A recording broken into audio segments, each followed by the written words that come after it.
Medical কলেজে এসেও যে এভাবে অ্যাক্টিং করতে হবে সেটা জানা ছিল না। হাই, আমি অদিতি, আমি সেকেন্ড ইয়ার এমবিবিএস স্টুডেন্ট।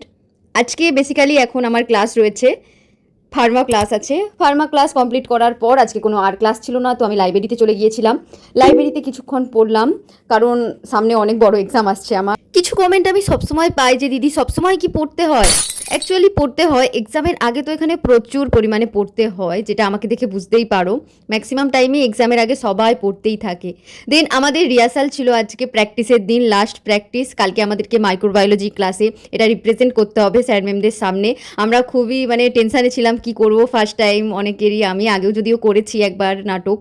দেন বাইরের একটু ফটোশ্যুট করছিলাম, কলেজের বাইরেটা দুর্দান্ত সুন্দর লাগছিল আজকে। রুমে ফিরে এসে কিছুটা রেস্ট নেওয়ার পর আমি আবার পড়তে শুরু করেছিলাম, কারণ আজকে আমাকে এই চ্যাপ্টারটা শেষ করে উঠতেই হবে, এটাই আমার আজকের মোটিভেশান। তো তোমরাও এরকম টার্গেট গোল সেট করে পড়তে থাকো, তবেই কিন্তু অ্যাচিভমেন্ট। ভিডিওটা এতটাই, চলো বাই।